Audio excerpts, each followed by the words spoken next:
Hi, everybody, and welcome to this evening's panel, Art is Life, the Creative Process. It's wonderful to have everybody here this evening. Just a couple little things to begin. If you have questions, we are going to have questions at the end of the entire presentation. So you can add them. If you look on your bottom bar there, there's Q&A, and you can add your questions in there, or feel free to add things in the chat as well. My name is Carole Epp, and I'm going to be the panel moderator for this evening. So I'll be reading your questions to the guests at the end of that, but I've got a bunch of questions to ask them before we let you all at them. So this evening, we're going to put our talented panelists on the spot to get some insight into how their lives and creative pursuits intermixed. We're here this evening to find out more about what drives artists to create, how their geography and environment impact their work, and what inspires ideas that they present in their art. I'm hopeful that this evening's panel will shed some light on the artists behind the artwork, and I'm really grateful for you all to be joining us this evening. I'd like to begin by acknowledging that myself, I'm joining you this evening from Saskatoon, located on Treaty 6 territory. I know that thanks to the internet, we're all joining from various lands and territories. Treaty 6 territory are the traditional lands of the Cree, Saulteaux, Dene, Dakota, Lakota, Nakota, and Métis nations. I'd like to express my gratitude to the First Nations and Métis people who have called this ancestral land home for generations and whose histories, languages, and cultures continue to influence our community. I cannot speak for anyone but myself, but I would like to acknowledge that I'm a settler on this land and that I have a responsibility to constantly learn and change my ways to better be in accordance with the traditional values of this land and people. I'd also like to acknowledge before we begin that this panel this evening is been sponsored by the Phoenix Group. Just to acknowledge that. So to get going, what I'm going to do is I'm actually going to read through each of the artists' bios for you, and we're going to share some images of their work so that you can get accustomed to each of them, and then we'll dive into some questions. So we're going to start with the biographies with Marcy Friesen.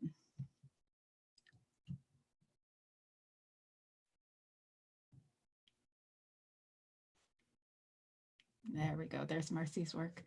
Artist Marcy Friesen is of Swampy Cree and Welsh ancestry and currently resides on a mixed farm with her family on Treaty 6 land near Carrot River, Saskatchewan. Marcy comes from a long line of traditional master beaders and other talented creative family members. She has always felt the need to create and has focused her career starting her Trapline Creations business, where she makes utilitarian pieces. Since visiting the Ramée Modern Art Gallery in 2019, Marcy has changed her focus to creating less functional pieces of art. Her use of beads, leather, and fur in new and exciting ways has also helped her to open discussions on mental health issues, racism, and she uses stories from her past.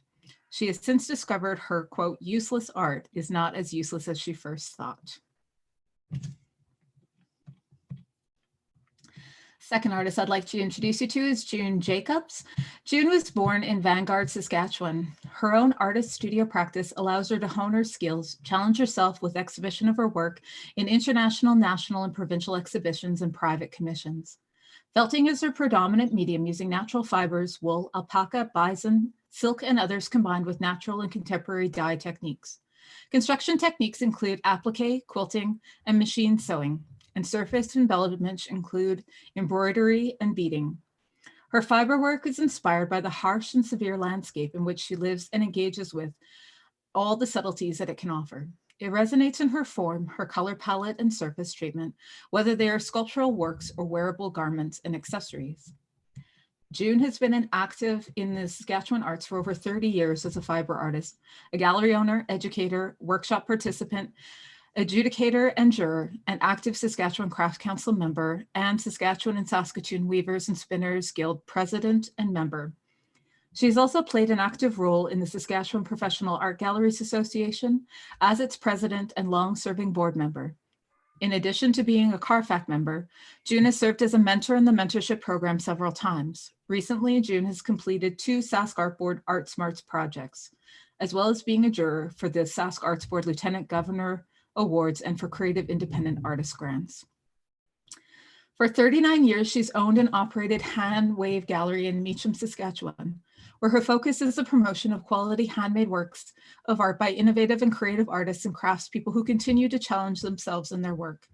She has also provided many artists with their first opportunity to exhibit their work professionally. These exhibitions also provided June with the opportunity to present artists' work in an innovative manner, utilizing her curatorial skills for the artist's benefit as well as the viewing public.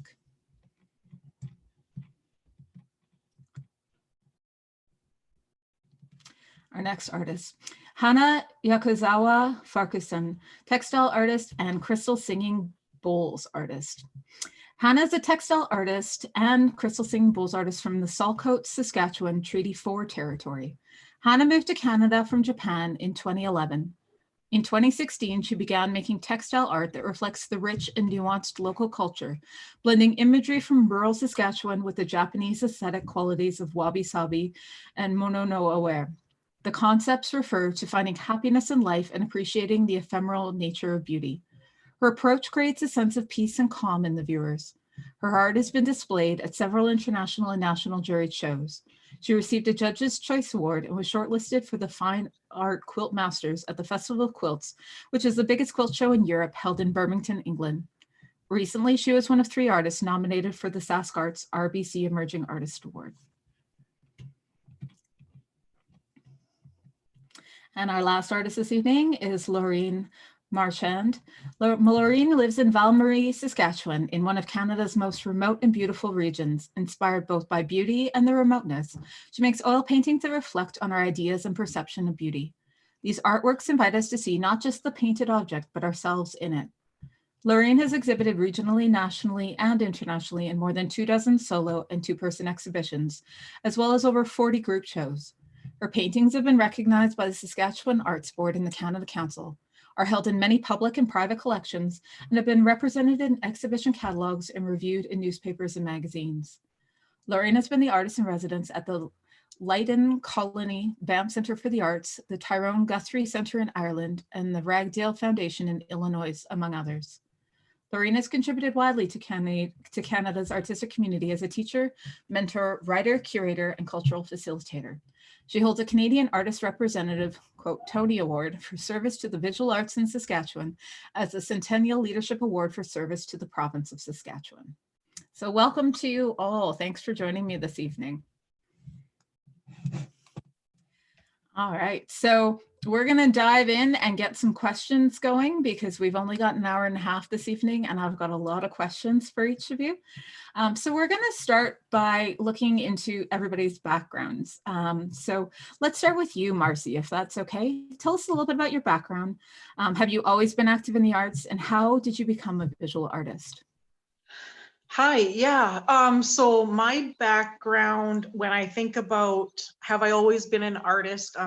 I think about, I've always had to create with my hands, whether it be knitting, painting, cross stitch, always had to keep my hands busy and make something.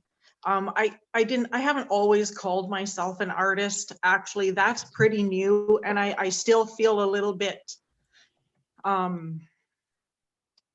I don't know, sometimes people will ask me what I do and I don't know what to say exactly sometimes.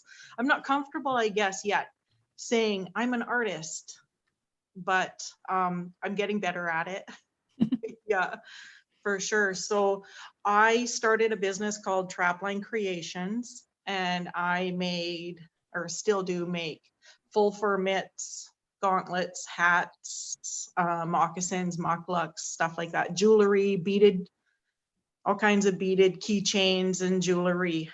And so I was doing that full time. We live on a farm as well. So as full time as I can, I'm doing that. And then all of a sudden, with the pandemic, I got caught up on all of my orders. And I've never been caught up on my orders. I've always been behind, just swamped. What does that even feel like to be caught up on all your orders? It was so nice. I couldn't believe I had no pressure on me. Like, wow. It was, I loved it. It was freedom, honestly. Yeah, I bet. Yeah, it was great. So about that time too, I started working with Ruth Cuthand. She was my beading mentor. And it all just worked out so well for me. She really supported me to take that leap and not take orders anymore, but pursue the arts. And yeah, so we worked together through the CARFAC program. And my mom is also very creative and talented and always making things. So I learned a lot from her as well. And at the same time, during the pandemic, I got invited to join this Facebook group called Breathe. If you haven't checked it out, you should check it out. It's where a bunch of artists, actually 2 artists started it, Natalie Bertin and Lisa Shepherd. So they started it. And what it is a bunch of artists making traditionally beaded masks, and kind of shared our stories about what each of us were going through during this time. So I've got a couple exhibitions going on there right now, and I think 4 of my masks are there. I ended up making, I think I made 7 or 8 masks. Oh, yeah, wow. during the pandemic. I just kept beading and beading and beading. Keep your mind focused. You're joining us this evening from your studio, I believe, because it looks like tiny little vials of beautiful colored beads behind you. Yeah. I'm in my studio. I get to look at these every day. It's a lot of inspiration there. Yeah. Absolutely. The colors alone. Yeah. Wonderful. Thank you, Marcy. Laureen, let's jump to you and hear a little bit about your background and how you became a visual artist. When I was a child, I loved what I called making things. And then when I was in grade 2, we moved to a city where there was a library, and I discovered there were shelves of books that told you how to make more stuff. But that was everything I knew until when I was in grade 11, a new girl moved to our school. And she had always been good at art. So she'd always been able to go to art classes. So that was the beginning of grade 11. By grade 12, partway through, I was applying to the Fine Arts Department at the University of Alberta. So that's how quick it was. I had never seen an original work of art. I'd seen paint by numbers and things in magazines. But I went from that to, I was setting out to be a BFA student. And my mother tried at one point to encourage me towards something a little more practical. And I said, if I can't go to art school, I won't go. And she said, just go then, go. And since then, there's never really been anything else that I wanted to do. It's not that I haven't done other things. My full CV looks like the thing you used to see on the back of paperback novels. I've never driven a taxi, and I've never been a bartender, but I've been almost everything else. Because it's not that many artists make a full-time living from their work. But it's been the constant thread throughout my life. Sorry. And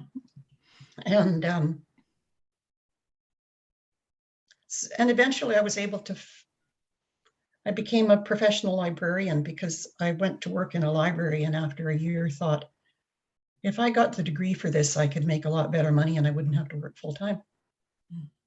And I was right at both. So I was able to work half-time for most of my job career. And then in 2009, I ran away to join the circus, which meant leaving all the jobs, moving to Val-Marie, Saskatchewan, and setting up my studio. But I still do other stuff because I'm interested in other stuff. I mentor other artists and I teach sometimes. And I've recently opened my own online-only art gallery. So this is the commercial, grasslandsgallery.com, called Grasslands Gallery Online. And I'm hosting work by 8 artists. And it has no brick and mortar spot. It's all online. People will purchase from there and the work will get shipped from the artist studios, and the work is beautiful. Wonderful. All the artist work is beautiful. Yeah, it Sorry? definitely is. I've already checked it out. There's a bunch of Good. amazing Yeah. artists participating in that. Yeah, I'm really glad that is. you've already sort of touched on a couple things that I was going to ask about later in regards to making a career in the arts and all those different hats that we as artists have to wear. So we're going to come back a little bit more to all of those kinds of little subjects and dig a bit deeper into them. But next we'll just grab June, and if you can give us a little bit of your history and how you became an artist. Yeah. Well, I think the inspirations too started when I was very young, one of many children in a large family in rural Saskatchewan. My mother's sister was amazingly handy with her hands and walked me through some early textile-based projects. And so then come university age, I chose to go to school and became a home economist, so Bachelor of Science in home economics with a business management and textiles split. That was the two majors I took and graduated there, and then ended up being a home economist for the Power Corporation, so honed my public relations skills. And then adult education with the community college system was another career that directly fed me into the arts, because I started organizing art schools for the community college system.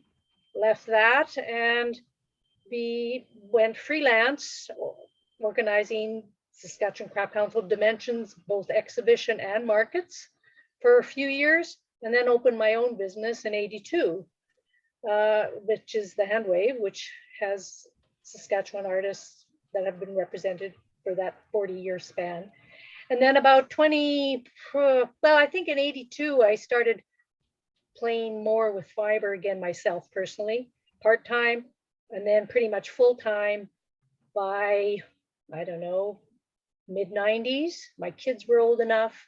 I'd done that job, got them on their way, and have been focused on the textile-based fiber art career through teaching, through mentorships, through retail sales in the gallery, that whole aspect, and then doing my own marketing in markets as well as the gallery. So that's my history in a nutshell. It's quite the elaborate history. It's a beautiful history too, wherein it's not just what you've done and what you've made, but really how you've contributed to the entire community of craft makers within the province. And I know that many careers are indebted to you too, June. So I just wanted to mention that. So thanks for sharing that. We do have Hanna here as well. Now, right now you may notice that you don't see Hanna's video. We're having a couple little technical difficulties beforehand, but hopefully we can still hear Hanna speaking. And at some point we might be able to actually get her on screen as well. But Hanna, are you with us right now? Yes. Wonderful. Do you want to tell us a little bit about your background? Yeah. Can you?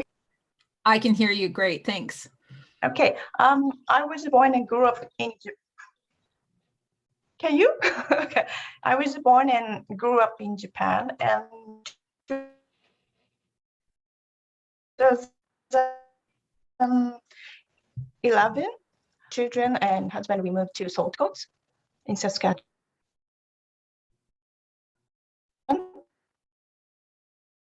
Salt Coast is near Yorkton.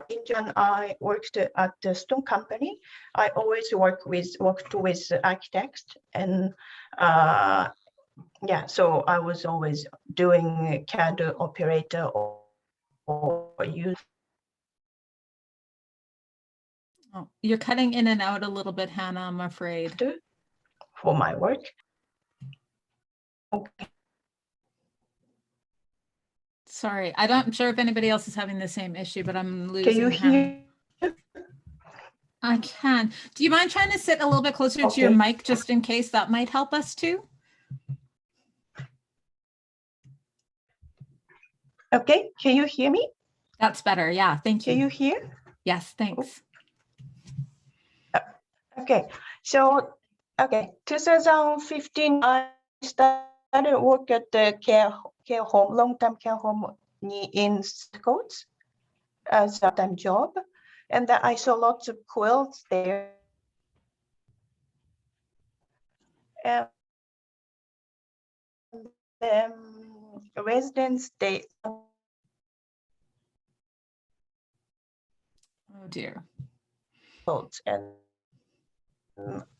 I was can you hear me? I'm sorry, Hannah, you're breaking No. up. Yes, we're getting little snippets of your wonderful response. I'm wondering if, well, I'm going to ask Jessie if she can link to her website, to your website, so that people can have a look there.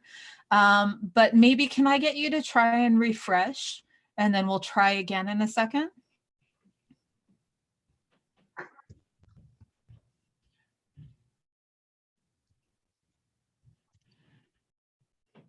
So sorry, everybody. This is the problem with us not being able to get together in person and sit in a lovely room and enjoy everybody's company, is sometimes we have these technical hiccups. So I'm just going to let Hannah try and refresh, and then we'll come back to her. But in the meantime, let's move on to another question for our panelists to keep everything moving.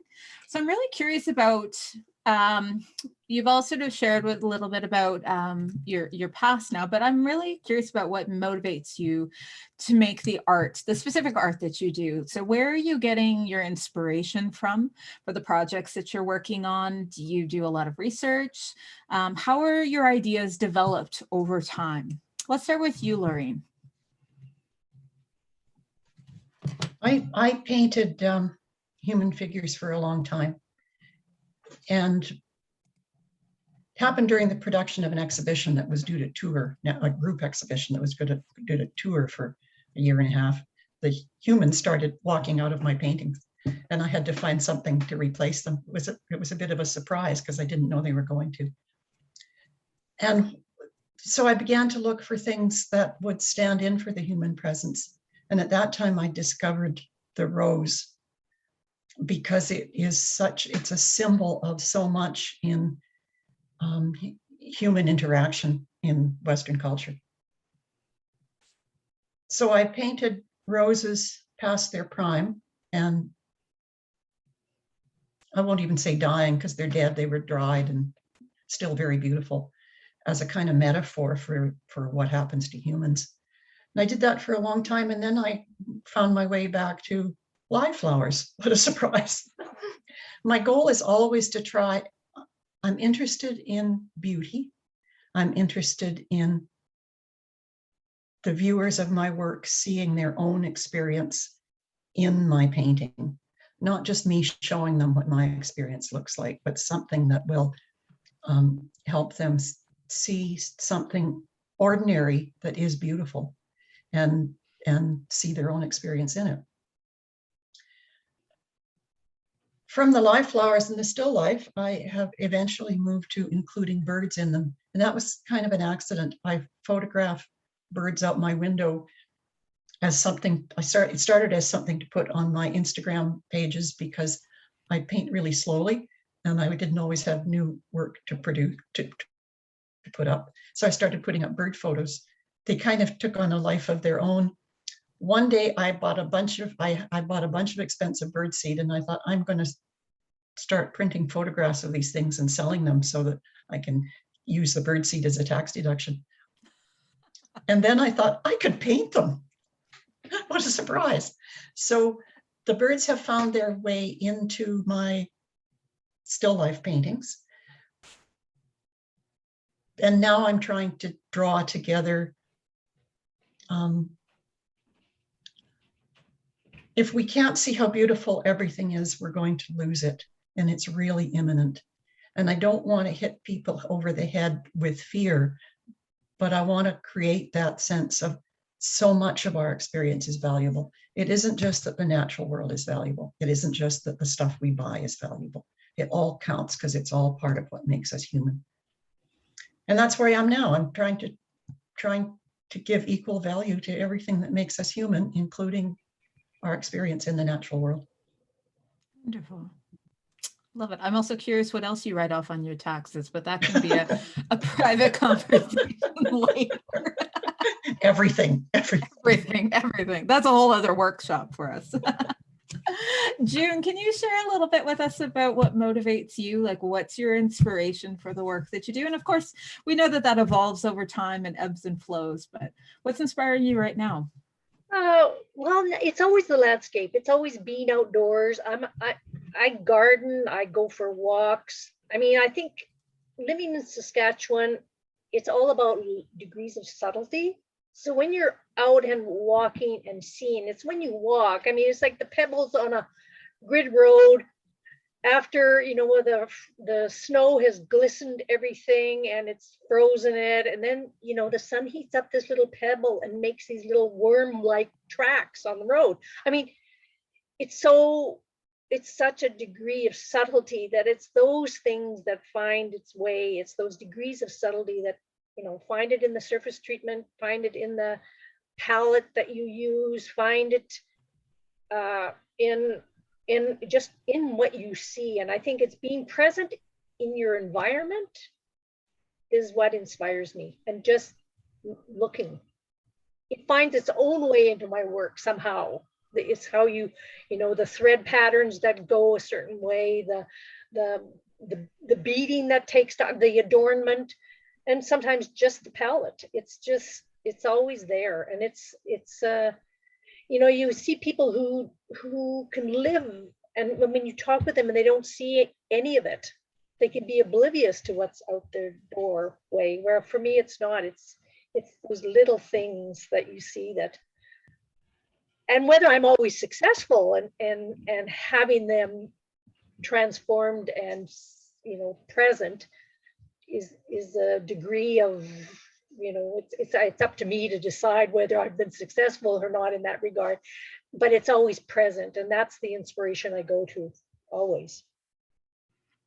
So that sort of response, that question of success, I think, is something that I wanted to bring up later too, but you just touched on it there. Like, success to you is somebody pausing and trying to see the world the way you're seeing it in those subtle details, correct? Right, Ah, exactly. nice. Yeah, or just being a witness, like responding in some way. They may not like it, but doesn't matter, but at least you get a response. Right. Yeah. Oh, lovely. Thanks, June. Let's try and see if we've got Hanna back here. Hanna, do you want to try and unmute, and we'll see if we can hear you this time?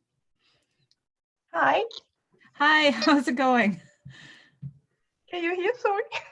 I can hear you. It sounds a little bit clearer. So let's try this again. Can you hear? I can hear Yeah. you. Yeah. Can you hear me okay? Okay. Wonderful. So I do can you want hear to you. do you want to jump back? You were telling us a little bit about your background and you're cutting in and out. So would you mind starting again with that so we don't lose any of the story? Oh, okay. Maybe I was talking about the care home at the quilts. Yes, the care home with the quilts. Yes. Oh, yeah. So they love the quilts. So, but I didn't have any idea about the quilt. So I was curious about what's inside the quilt. So I started to research quilts online, and I found the beautiful quilts, modern quilts. So I wanted to make that. So I bought a sewing machine and started to make quilt 2016. And then that led me to textile artist. And actually 2019, September, I called myself textile artist because my mentor, Don, suggested me, why don't you call yourself textile artist? And then art world will open to you. And that happened actually. So thank you to Dawn, I think. Yeah. Good words of wisdom. While we still have you here, because the audio is working so great, do you want to answer the second question for us too, about what motivates you to make the work that you're making, where you get your inspiration from, how your ideas develop? For me, if I can get the inspiration or intuition is the first start. I send a message to the universe and just say, I need more inspiration or support. I just wait, and after that I start to see something my daily life. If I see something on internet, I can find something some connection. So synchronicity happened after that. So just collect everything and I just write down on the paper, and then I can visualize. And then if I can see the inspiration clearly, and I'll find yeah, that okay? Yes, thank you so much, Hannah. All right, Marcy, let's hear from you about where you get your inspiration from. Sure. So I'm inspired by learning more about myself. I think essentially is what's going on with me. Learning what it's like to be a Swampy Cree woman on Treaty 6 land. So researching even what beadwork, Swampy Cree beadwork looks like, different things like that. I'm finding as I go that, yeah, it's kind of all changing as I go. And I'm really finding that I have a story to tell. So I'm looking now to my personal past and figuring out what I want to tell and in what way I want to say it and in what way I want to make it as well. I don't always have the words that I really want to use to come across. So I tend to turn towards my art practice, I guess, and it can say more. I'm finding that it can say more than I can. And yeah, so that I'm inspired by my past, by things going around me every day. And yeah, I just feel like I've grown a lot and I do feel like I have a story to tell. So I'm going to do it through my art. Brilliant. Well, we love the story that you're telling.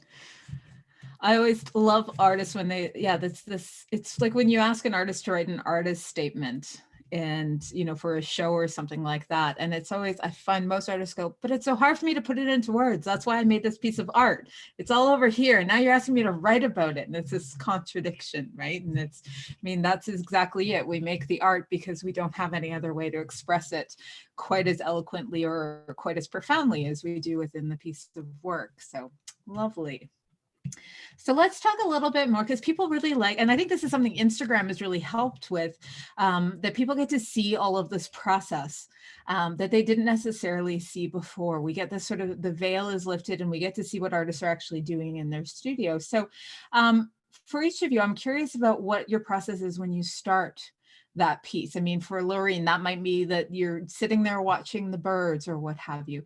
But do you take certain information? Do you do research, translate it into a visual language, or do you just, are you the type of person who plays with your materials and then something comes from that? Let's go back to you, Laureen.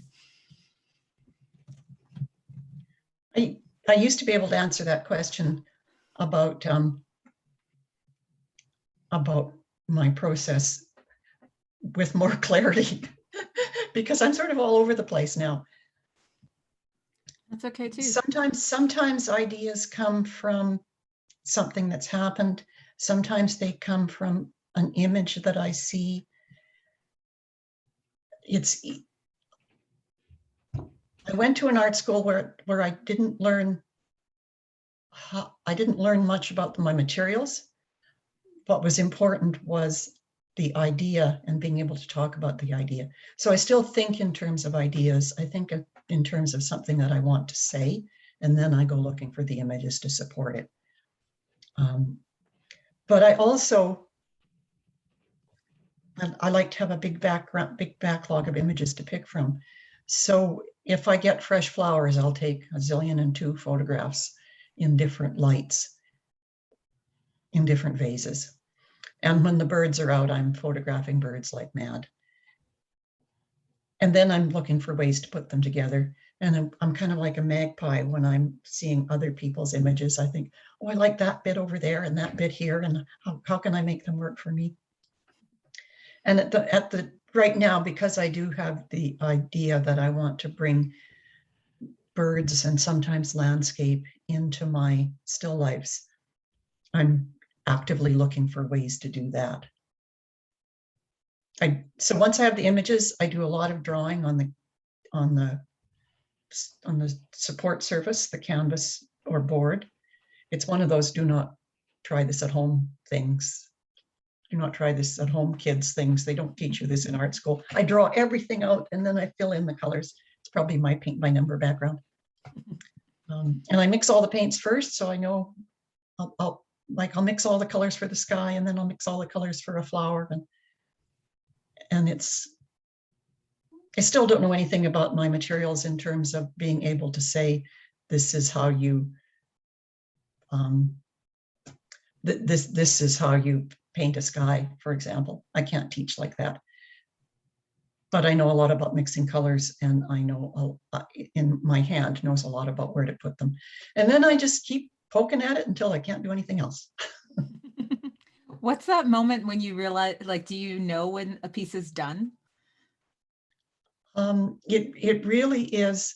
I have this notion about it's as good as I can get it, and I'll go to my grave swearing I meant it that way.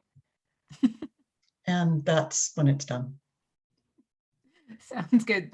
Sounds good. I'm definitely, like, I work in clay, so I don't have that ability to come back to things too much when they're out of the kiln. So I always wonder that with painters, if it's, you know, if you can pull something off the wall like 5 years later and go, no, you know what, I'm going back to work on this. I'm shaking my head, but that's a yes, no, yes. Yes, no, yes. I have over the last couple of years been doing what I think of as my altered endings paintings. I thought they were finished and I've altered their endings. I've changed the meaning, the context, the structure by painting over the top of them. Adding things, not obliterating, but adding. Oil paint is extremely forgiving. You can do stuff to it for a long time. I love that idea. The alternative endings, that's great. So June, let's jump to you. In terms of material process, you're dealing with different dyes and all these different components that you're bringing together. Is there an element of play that you start with, or do you go with the very sort of specific idea of what you want to create? Well, I think it sort of depends on what I'm tackling. Like if you're making if you're working towards a conceptual based show, then it's play. I mean, it's played within a concept. But if you're making works for a market, which are sometimes one-of-a-kind art pieces that you sell at a market, you kind of know, well, I've got to make so many of these and so many of that. They're all going to be different, and they're all a little bit, they're not really production items. They're one-of-a-kind, one-offs kind of. But it sort of depends on where you start. So, but when it's conceptual, to me, then it's completely play. It's like, there's this little concept in the background of, okay, I've got to stick to this idea, but how I get there is pretty much an open field. It's in terms of surface treatment, in terms of even checking through my materials. And a lot of it is play and accidents and lucky accidents. And sometimes it's, well, it isn't even an accident. It's just you just set it over there, and it's another way of looking at something. It's not really ever a mistake. It's just, oh, that didn't work for this, but it may work somehow for something else. So it is playing with materials, letting them direct you, but at the same time having this freedom to express that idea that's sitting there in the back of your head. I don't know if that makes any sense to anyone. That makes absolute sense. That makes absolute sense. I love the concept of, like, it's a happy accident where it's not what was intended, but it's something else, and it's something else that we just sort of put aside as artists and then come back to and learn something from or see it differently. That's, I think you nailed it with that. Hanna, do we have you here? Not sure if we've got Hanna here. We might be working on it. All right, we're going to jump back to you, Marcy, then.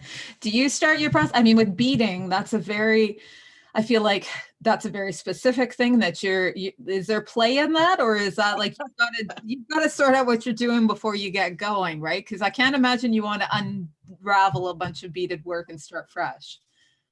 Yeah, no, that wouldn't be very fun at all. It'd be hard to do.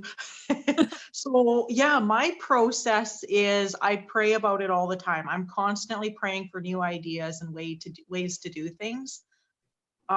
So when I have an idea all of a sudden that comes to my mind, I'll write it down, I'll draw it, I'll fill it in with the colorful markers just to get it out of my mind, because if I don't, it's just gone.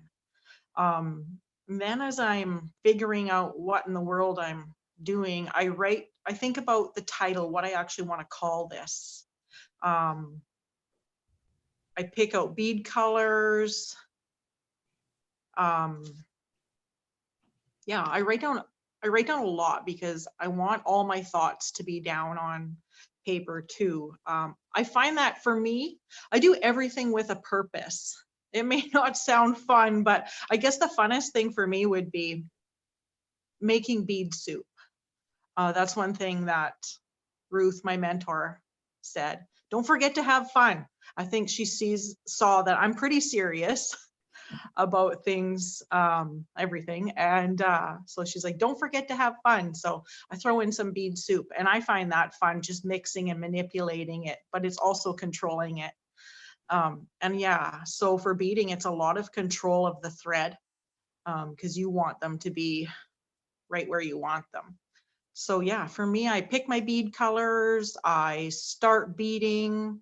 I'm flexible because it often changes. The idea in my head is different than usually what I end up with. And it's usually way better than what I even thought that it would be. And then when I'm done, I always think, okay, it's art. I want it to be super different. And it may already be, but I try to push myself to add something to this or switch something up to really make it different. And that's fun for me because sometimes I think, what in the world did I make? Like some of the images are just, yeah, things that I make, they're fun. Art to me is just super fun. So fun. But yeah, so that's part of my process. I like that process of what did I just make? Right? Because I think that's when we're really open as artists to, like you talked about praying and looking for answers of what to make and stuff like that. And that's that part of that dialogue continuing where you sort of go at the end, it's like, my hands made this, but what did I make? And now let's talk to my brain and my heart about it. I love that. That's fabulous. All right. So I think we've got Hanna actually on the phone now.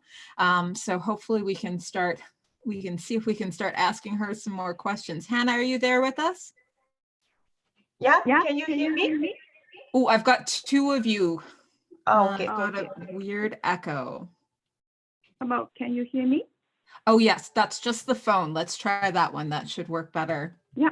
Thank you so much. I'm sorry that you're having so many difficulties, but thank you for not giving up on us. Well, thank you.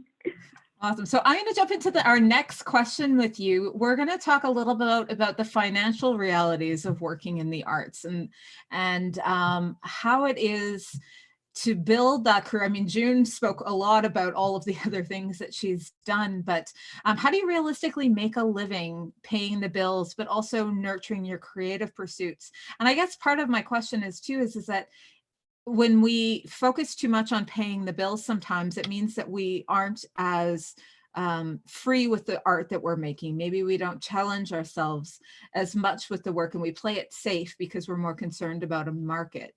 Do you find that you have to deal with that a little bit, Hanna, where you're thinking about whether or not it could sell, or do you just have this way, the financially things are just working out? I still try to find the best way for me to live as an artist, because to me, kind of feels like a 2 years experience digital artist now for me. So just a thank you to my husband to live as an artist, because he always say okay to me to do what I want to do. Nice. It's important very Yeah, much to have those supports. Yeah. Yeah. Yeah. So someday I can pay back to him, hopefully, as an artist. Wonderful. So you don't feel like you've got any pressures then on what it is you're making. You can just sort of follow your heart and whatever is inspiring you at that time. Yeah. Wonderful. Yeah, I think that is true to myself, I think. Perfect. I love that. And so just to go back to the question that was before a little bit that everybody else answered was about, you know, like when you're starting a piece and working on quilts, it seems like that's something that's very structured and very methodical, right? And so sewing, you can undo certain things, but it seems like a very methodical. Is there room for play in what it is that you're creating? Just depends on what kind of inspiration is in my head or in my heart. Mm-hmm. Yes, and then after that, I will find out the techniques or materials. As long as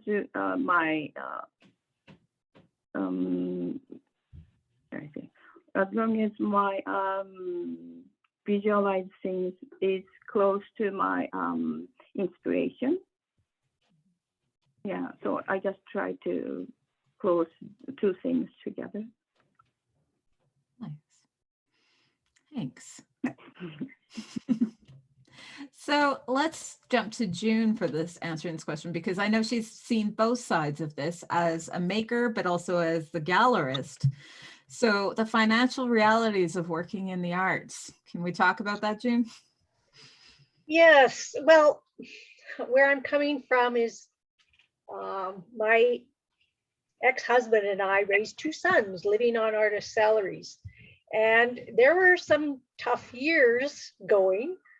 And it was always the way we could look at it as well. As an artist, it's always how you could lower your standard of living in order to make the art you wanted to make. You know, you just cut back on certain things so that you could make the art pieces.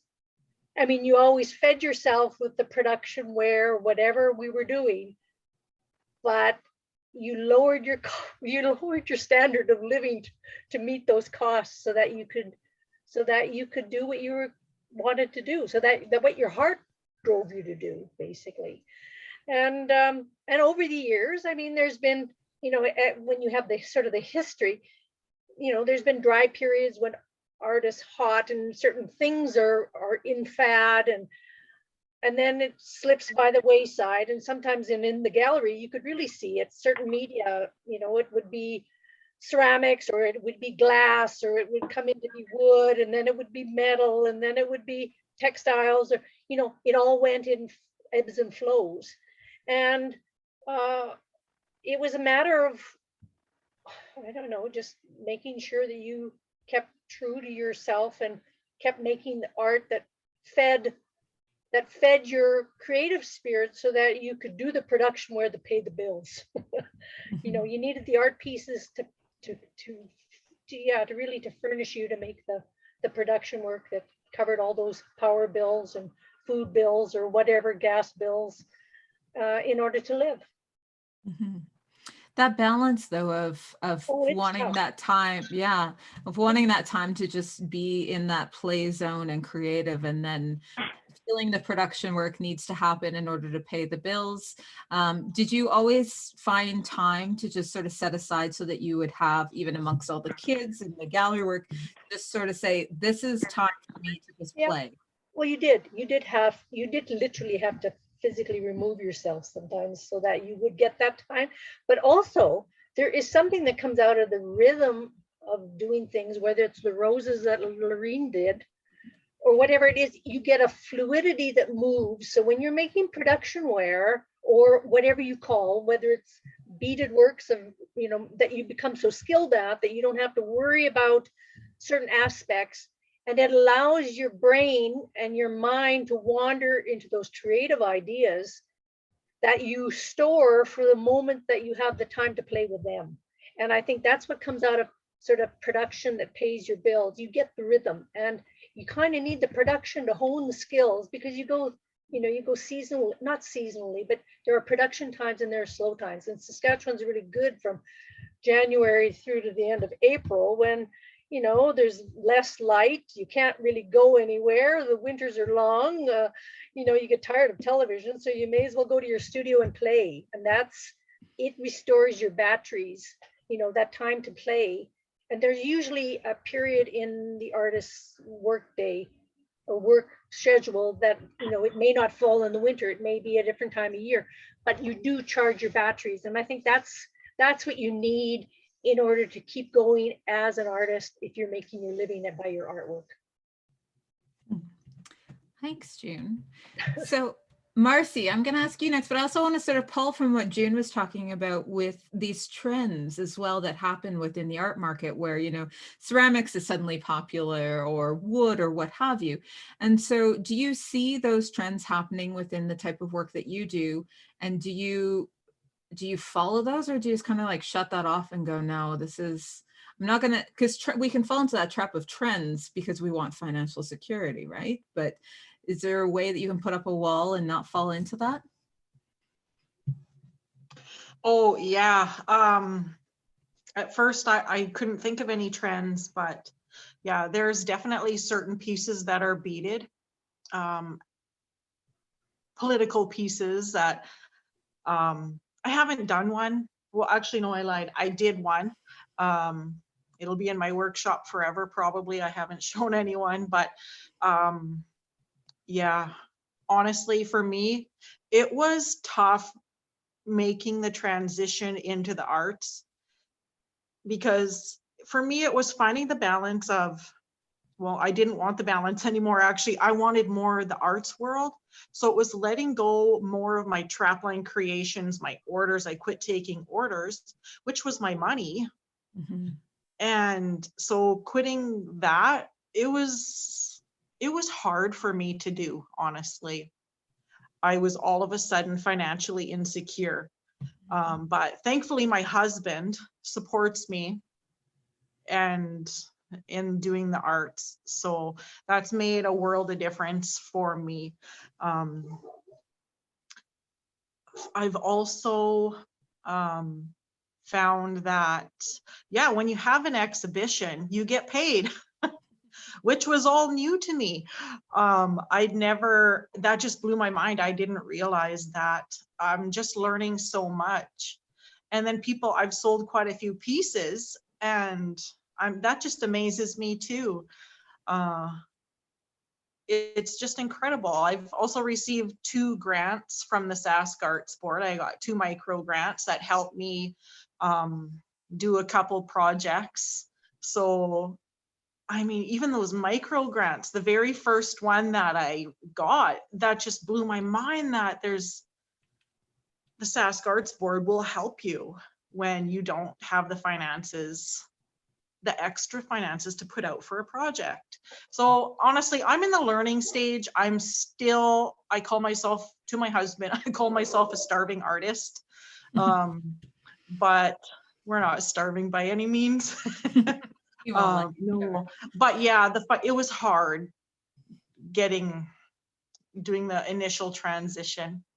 Yeah, it's like, yeah, it's a big jump, I think, for many people. And I think a lot of folks hear about the idea of grants and that kind of paying for exhibitions and stuff, but that reality of how often you can even apply for grants and then you don't always get one. And the exhibition, sometimes even, a bigger solo show, it's years in between sometimes for artists. So it's never a steady budget by any means for artists. So it's definitely that struggle. Yeah. Takes some guts to do it. Now, Laureen, I think I know your answer to how you deal with it financially, and that's that you write everything off on taxes. I'm just going to keep teasing you about that. But give us some insight beyond that as to how you deal with the financial realities of being an artist in Saskatchewan in particular.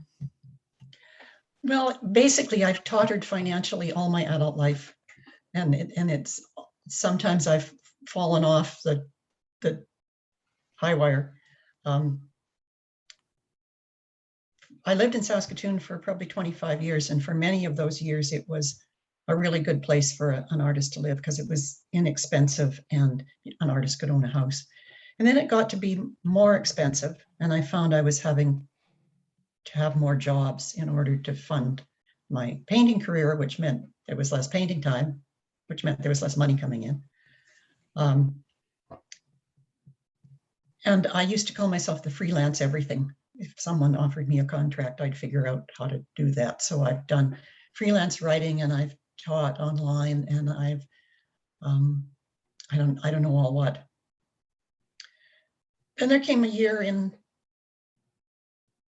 maybe 2007 when I thought I am either going to be working at a job for the rest of my life and trying to be an artist, or I'm going to retire eating cat food, or maybe both. I was lucky enough that year to get a lot of contracts. They just kept coming in. I had a job where I worked 4 days a week, but I had enough contract work to pay off $13,000 worth of debt also. So there wasn't much art, but I was able to change things. And then I had to go get therapy for a while because life had become a little unbalanced. Mm-hmm. And then I decided to do it differently. And that was to give up the jobs and move to some place where I really like being, that a house was cheaper.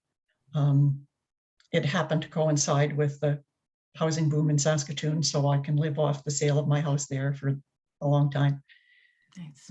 And there's nothing to do here, so I'm not spending any money at it. Major nightlife. No. Used to be one night at the local hotel for supper every couple of weeks, but even that has stopped over the last year and a half. Yeah. So I still have to balance financially, but I'm really used to it. It's certainly far from as tight as it used to be because my expenses are less and because I finally got old enough for the government to start sending me free money. That helps too. Yeah, that definitely helps too. I've never, as far as production wear goes, I've never known what people were going to buy. I'll pick a painting from an exhibition and say this one will do really well, and something else does. Mm-hmm. And some of the exhibitions have done well financially, and some less. So I've never quite figured that one out. Mm-hmm. And so moving away from a community that you've already, I think all of you sort of live outside of major centers, and there's obviously smaller arts communities in pockets everywhere throughout Saskatchewan. But do you find that it's that you miss being in a bigger center with a larger community and more art galleries and feeling like you're more connected to that side of your art practice? Or is it good because you just don't have to worry about any of that and you're just in your studio and just making the work? Some of both. When you're in a city where there are art openings and parties and things, you kind of have feel a responsibility to go to them. And here, obviously, I don't. I used to go to the occasional opening in Swift Current, and I would drive to Saskatoon for the important ones, or Regina. But obviously for the last couple of years, that's kind of been off the table too.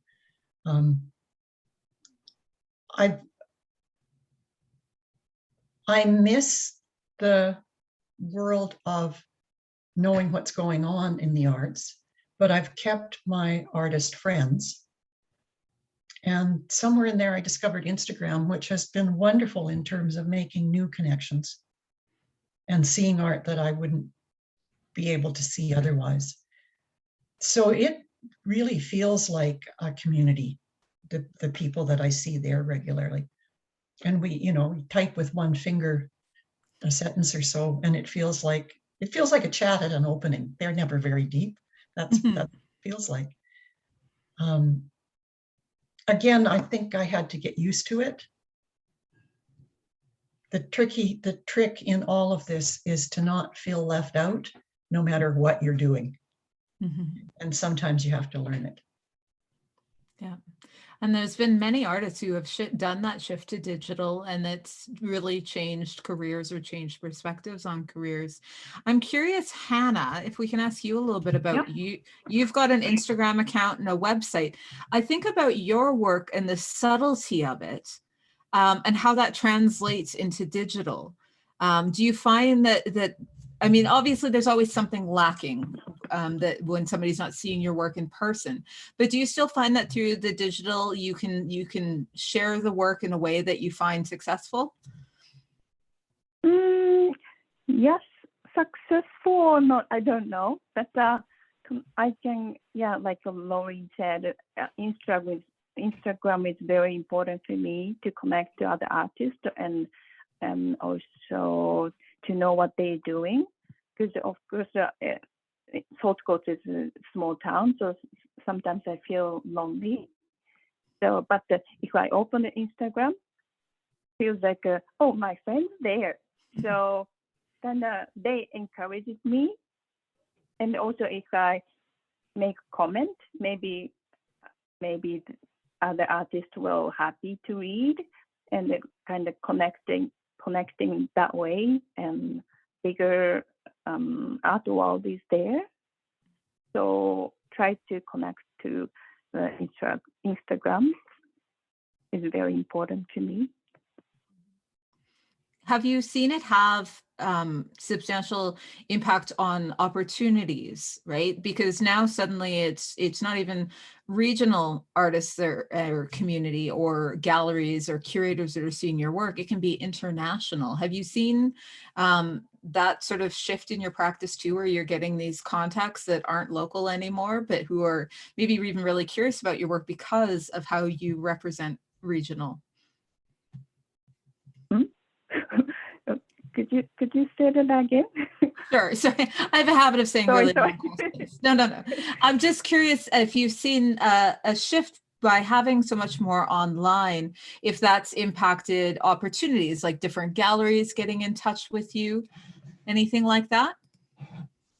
So the gallery, for now, I have to contact them, but I hope they will find me through Instagram too. Mm-hmm.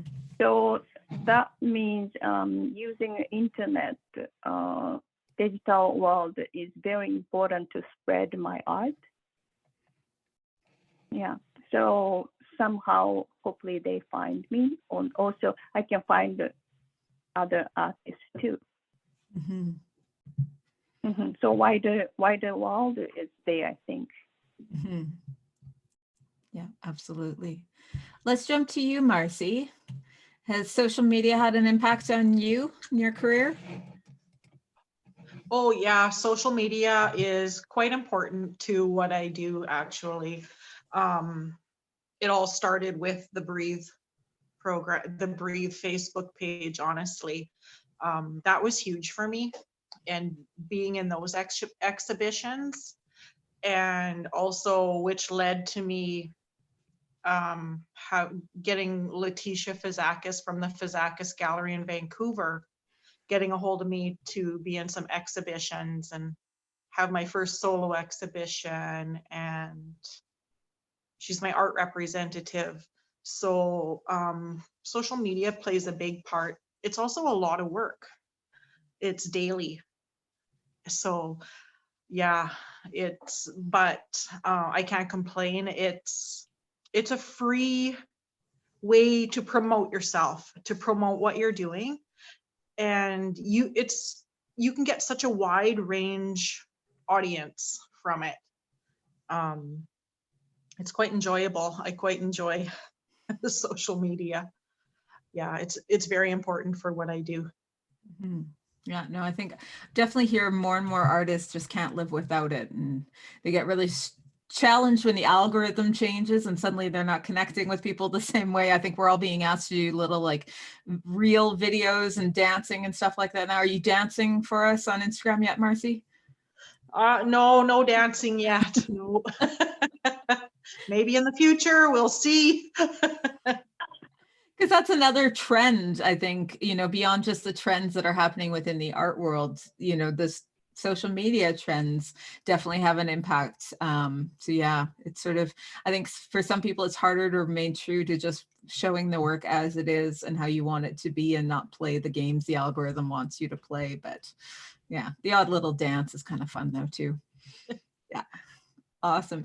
June, what about you in social media? Can you tell us a bit about your journey with it?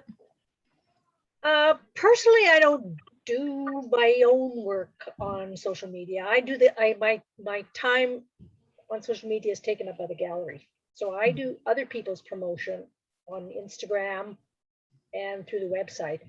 But I've kept my studio private in that regard. I mean, exhibition works get out there, you know, and if you have work showing, you see it. But in terms of me promoting my own, no, I actually have a hard time tooting my own horn. I've noticed that about you over the years. It's not for me, it's not an easy thing to do. And and even, you know, the recording of every stage of development of what you're doing and how it progresses. No, I mean, just leave me alone in my studio. I don't need an audience to witness what I'm doing so far. I mean, I just have never done it. So I'm fine to be in my studio working, and if it's out there at some point, that's fine. But I know I have sort of almost stayed away. From it in that regard. I mean, I look at people's work. I look at things that I see because I'm on there with the gallery. So you do see work, and I appreciate the work that I do see, but I haven't walked the walk. Fair enough. Fair enough. It's a totally different job that I know. You've got to decide if you want to take that job on or not too, right? So well, yeah. And also because it is already being taken by the gallery, I feel like I've given enough. Yeah, absolutely. Yeah. And what about you, Laureen? Are you dancing for us on Instagram yet? I did walk down the stairs I did my commute to work one morning. I walked down the stairs from my bedroom to my studio. Yeah, I remember that. Thank you. No dancing. Not now, not ever. Do you find that you get stuck when you're painting something and you just suddenly go, oh, I should stop and take a photo of this for Instagram? Like, does it interfere with your just the joy of the moment? No. There's not much to see when I'm painting because my hand shakes, so I'm sort of a nose length away from the painting, resting my hand. So when I have an in-process photo, I have faked it. I've set up the camera on the tripod and stood back and painted like a real artist paints with my arm up, but I don't really work that way. It looks good, but that's all it does. And I would say that if I thought it was necessary. I'm not hiding it. I do know my in-process photos are either that hand or once in a while something that's partway done. I'm more likely to bring in things from my environment than I am from work in progress. But I really like Instagram for all the contacts that I've made there and for the art that I've seen. And Marcy's right, it does take time. You have to work at it. As you know, Carole, you're kind of the Instagram queen around Saskatchewan. No, I just show pictures of my cats. No dancing yet, though. It's all about the cats. Sometimes I show pictures of other people's cats. Yep, the cats. I don't know what it is. I'll post a picture of my work and then I'll post a picture of one of the cats, and the cats always do better. So, you know, it's maybe telling me something I should be listening to. But so we're at 10 after 8 right now, and I do want to make sure that we leave time for questions from the audience. And so if folks want to start putting their questions in the Q&A, please do that. I'm going to ask a couple more questions here, but I do want to be mindful to let the audience also ask questions. But I feel like I could talk. I've got this whole long list of questions in front of me. I could talk to all of you all night. I'm maybe even like a third of the way through all of my questions. So let's get through a couple more though. This one, I want to talk about failures, if that's okay for a minute, and make you all a little bit vulnerable. And we've sort of, June brought up this idea of like mistakes and stuff and how they're not always, you know, it doesn't have to be that negative, but it's not always straightforward. And we definitely as artists have moments of doubt and frustration, right? And maybe that's whether we're worried if people are going to like the work or if we really put enough of ourselves in it. How do you push through as an artist when you're having those moments, either of doubt or technical failures that are just stressing you out? Let's go to you, Marcy, on that one. Sure. I have a lot of pieces in my workshop here that will never be shown. There are bits and pieces, beaded, cut fur. Yeah, lots of things that I tried just don't work. So honestly, most of the time I scrap it because sometimes it's the wrong bead colors. They just don't do it. That's still something that I really struggle with, is choosing the bead colors that complement each other. That's a struggle for me. When I work with fur is so forgiving. I can make a few mistakes and you would never know it. It's just, you'd never know. Now, beadwork is just so different. Even at first, if I used a light bead thread with dark beads, like I don't do that anymore. You learn as you go, and I've got a lot of projects here that are scrapped. I can't throw them away for some reason, so they're in a tub, but once in a while I like to look and see if there's something that maybe I can do something else with now. Maybe it can become a piece of art. I don't know. So I keep everything though. But yeah, no, it's definitely frustrating when you put the hours in to make something and all of a sudden it's not what I wanted it to be at all. It doesn't happen often, but it happens. Mm-hmm. Yeah. Sometimes it's nice to have those pieces too, to look back on and see where you've come and how much your skills have improved, or, you know, all of that kind of stuff, right? Yeah, definitely. Yeah. Yeah. Yeah. What about you, Hanna? How do you deal with moments of self-doubt or frustration, or what might be termed a failure within your process? When when that happened, I think I see my pieces really narrow perspective. So and also this, I take this is a sign to investigate two things. I should see the view from the mountain or from the sky, or one and another one is, this is not the way I wanted to make. So Hanna, you have to find a different way. So I take like that, and so usually I keep on making that to put aside, and I try to relax first, and I do meditation, and then I can make the space in my head or in my heart, and then something come into my idea more. To make a space is very important to me, and then I start again. It's a very positive approach to frustration, is just to go back to meditation and what have you. And I admire that. I can't say that that's always my approach when I open a bag kiln, but that's beautiful. That's beautiful. And I think that your sensibility is definitely shows in the work that you make as well. Yeah. All right. Thanks, Hanna. What about you, June? How do you deal with those kinds of frustrations, doubts? Do you ever have doubts, June? Maybe June doesn't have doubts. I have doubts. No, you have. I mean, I think we all have doubts.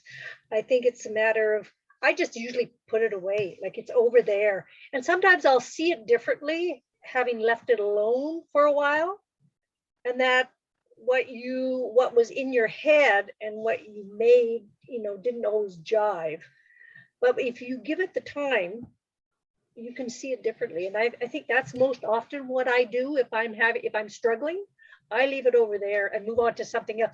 Also, because of how I work, there are many steps in what I'm doing, that things I usually am doing several things or bringing several things along at different stages, so that the time that you kind of have to let it be is, I mean, it's not lost time. It's like it's not really affecting the process, but it gives you time to maybe it's personal assessment, like, okay, is it really moving the way I want it to move, or is it kind of a waste of time? And that allowing that time seems to work for me. So just leaving it and then coming back allows me to move forward. Nice. So that's sort of how I deal with what, and mistakes or losses are also subjective, like it's what you see as a mistake, or what you see as not good or not working, to another eye it's not that at all. But it's because of how your head your brain has approached it. That's what you look at, and time seems to help you look at it differently. So I think it's really important to give it the time. Beautiful. Thanks, June. What about you, Laureen? I just want to say I'm finding this part of the conversation really moving, to hear people talk about the reconstitution of faith from time to time, of faith in their own work. And I really thank everybody for their openness. It's wonderful to hear. I tend to, everybody has dry spells. I start every painting thinking that I'm going to get this is the one I'll get right. And sometimes they end up looking the way I thought they would, and sometimes they don't. I very rarely abandon something permanently. And then still sometimes some of them are better than others, and there's nothing I can do about that. I don't stop working on something until it's as good as I can get it, but sometimes I think that's not as good as it. Some things aren't as good as others. But nobody sings a perfect note all the time. If I'm in one of those dry spells, though, I'm not as philosophical as I'm sounding. So that's why it's so interesting to me to hear the way that other people deal with it. Yeah, it definitely can be quite different in the moment. Yeah, I find the best thing for me is if I'm in the studio regularly, that's where ideas come from. And that's it. It's easier to keep going back. Even if it's a dry spell, I try to be doing something. I don't play. I don't go into the studio and play because I just don't work that way. But I do try and find I try to find the idea that'll take me somewhere. Nice. My trick is to always go clean up the mess in my studio. And then by the time I'm done cleaning, something's come to me and I go, oh, let's do that now. And yeah. So we've got a question here from Carole Young. And I just want to pose this to each of you. How does a young person get started into their art career? What advice do each of you have? Let's start with you, Hanna. Okay, artist. I am a self-taught artist, and I didn't go to the university for art, so I don't have any art degrees. So 2019, I was at the Friesen Art Gallery in Yorkton, and there was 2 exhibitions opening ceremony there, and Alex from Sask Arts, he was there. So he said, Hanna, everybody you can ask question anything, and I will reply. And I asked him, what can I do? How can I be an artist? And he said, try SK Arts permanent collection and micro grant and CARFAC mentorship program and independent artist program. artist grant. So 4 things, and try 4 things and then see how far you can go. So I try everything, but to apply that, I have to make something for that. So I think if I can say something, I would like to say 4 things to the artist, young artist. Thanks. And you're not the only one that's been involved with like the CARFAC mentorship program. Marcy, you've done, I think all of you have done the mentorship, am I right? Or Laureen, you do a mentorship program that's separate from the CARFAC one?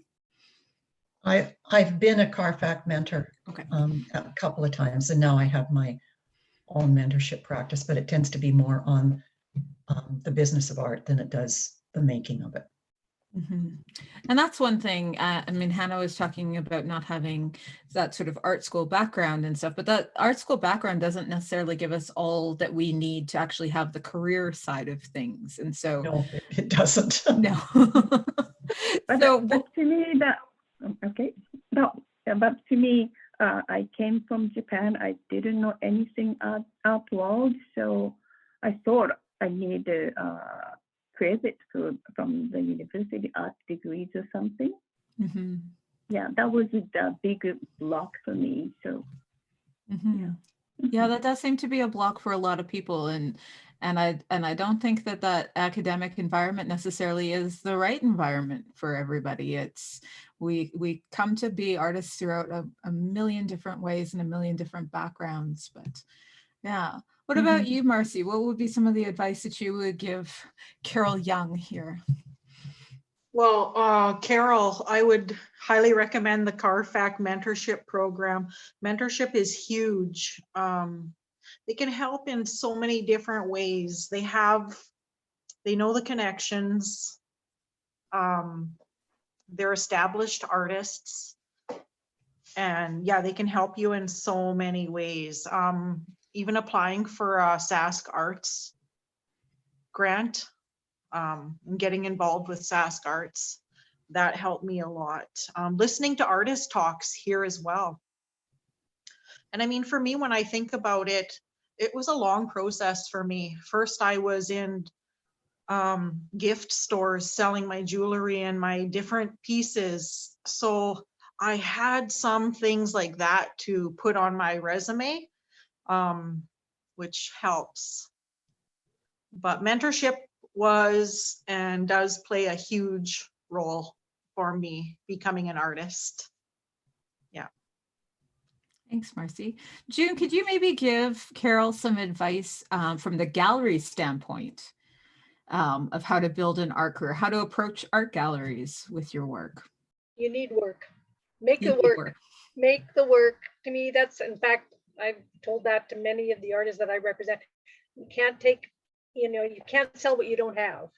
So if you don't make anything, then, or if you make 2 pieces, I mean, you need a body of work, and you need to, you need to be able to play and express those ideas, and that then you take to the next step, which is to visit galleries. First, visit them, see if your work would fit, and try marketing, try markets. I mean, the more exposure you have, the better you can find where you sit and where your work sits, and how that audience, that back and forth that you get between a potential customer and your body of work. I mean, and sometimes artists are horrible at selling their own work, and it's too close. And if somebody doesn't like it, and some people won't like what you're doing, and other people will love it, but you have to be able to see the fact that it doesn't appeal to everyone, and that's part of the process, because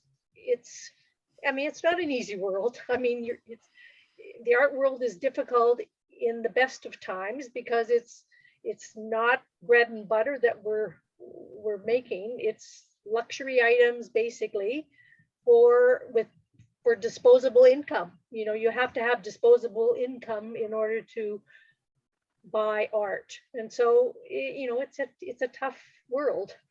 But I think the more ways you get your work seen, and the more you do, most of all, the better you get at doing what you're doing by the more that you do.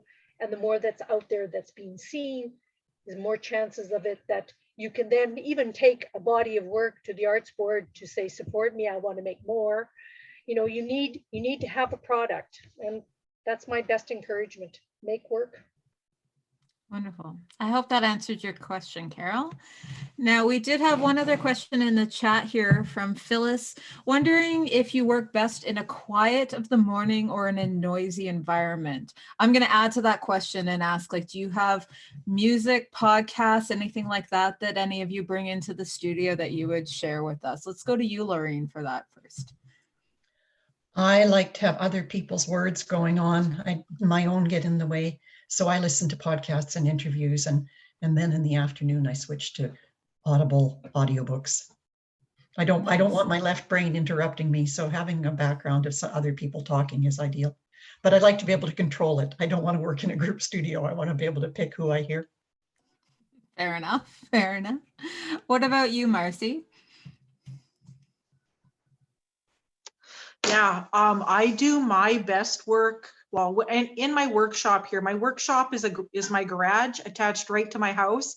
So it's like 10 steps, I'm here. But for some reason, I need my house to be clean. And then I need my workshop to be clean. I need just nice. And then, yeah, I need like quiet in general, but I always listen to Hoopla. And I love Amish romance. I go through so many Amish romances and psychological thrillers. So it's really a flip-flop. Wow. I listen to a real flip-flop. Maybe I'll listen to an hour of the romance and then I'm like, okay, I'm done with that. I need a little bit of thriller. I'm really curious what the work looks like during those 2 different hours of listening. Yeah, it's really tight and bunched, and then the next is nice and smooth. That's fabulous. Hanna, what does your studio soundtrack sound like? I can work messy places. I don't need to clean up my workplace, but I need the quiet music. So I put the headphone on my ears, but sometimes just to put the headphone on my head and shut down everything. But I don't listen to the music sometimes. Yeah, and I can concentrate. Nice. I'm with you. I don't have to have it clean. If I had to have everything clean like Marcy, I would never make anything. Oh my goodness. The house too, not just the studio. Oh my goodness. And you, June, what is the soundtrack to your studio life? Usually my studio is attached to is in my house. So I usually have in the mornings, I have a talk radio. I'm a CBC listener, so the CBC's on.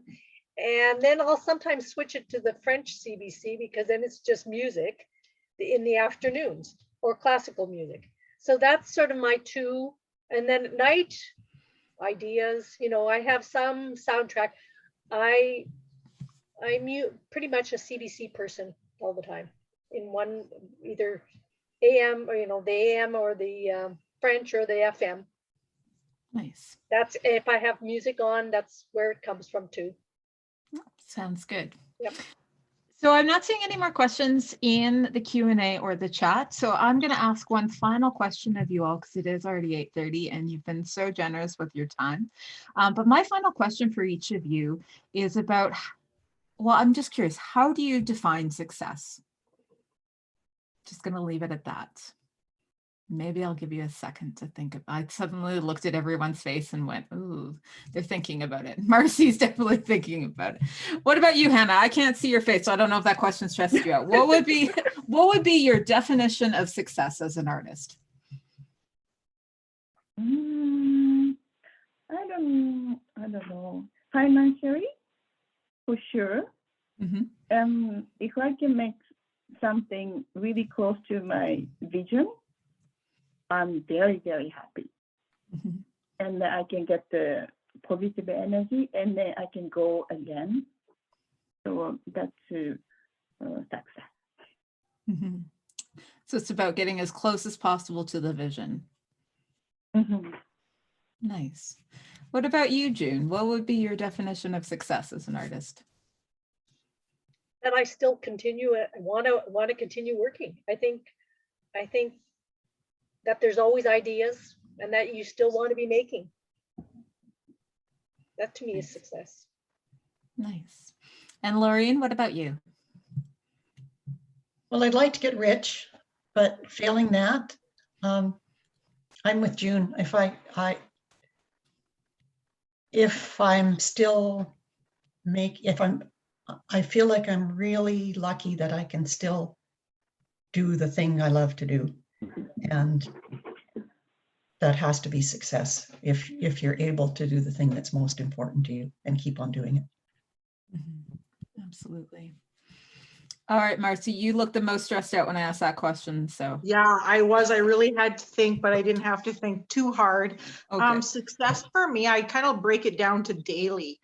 Just loving coming out to my studio, making what I make, being able to do this, I think is successful. Loving what I make. Like, I don't know if there's anything that I've completed that I thought, ooh, I shouldn't have did that. But it's a success to me being able to tell my story using my beads and leather and fur. That's a huge success to me. I feel so blessed to be doing this, and that is a success to me. So yeah, and I don't know what else to say. Yeah, I'd love to make a lot of money and travel the world with my art. That's super successful. But it's more of in here. Yeah. Like, Yeah. it's just, I'm doing what I'm meant to do, and that's a success to me. Yeah, and I think that's what you all have in common. Well, that was a beautiful way to end this. All four of you, thank you so much for your generosity tonight. You shared so much with us. Again, I could keep going for another 2 hours, but somebody will get mad at me if I do that. But I look forward to seeing you all someday in person and carrying on these wonderful conversations. Thank you all so much for your time. Thank you everybody who joined us today as well. The video of this will be up on YouTube afterwards. And there are also more artist talks that are going to be coming up. Oh, there's Hanna. You can see Hanna's face there for a second. Thank you, Hanna. But there are more artist talks coming up, so you can go to the artnow.ca online events webpage and you can sign up for those. So thank you all so very much, and all the best to you. Take care, stay safe until we see you again in person. Thank you, Carole. You're a great host. Oh, thank you. This is a pleasure. Absolute pleasure. Take care, everyone. Thank you. Thanks. Nice meeting you all. Bye-bye. Bye-bye. Bye.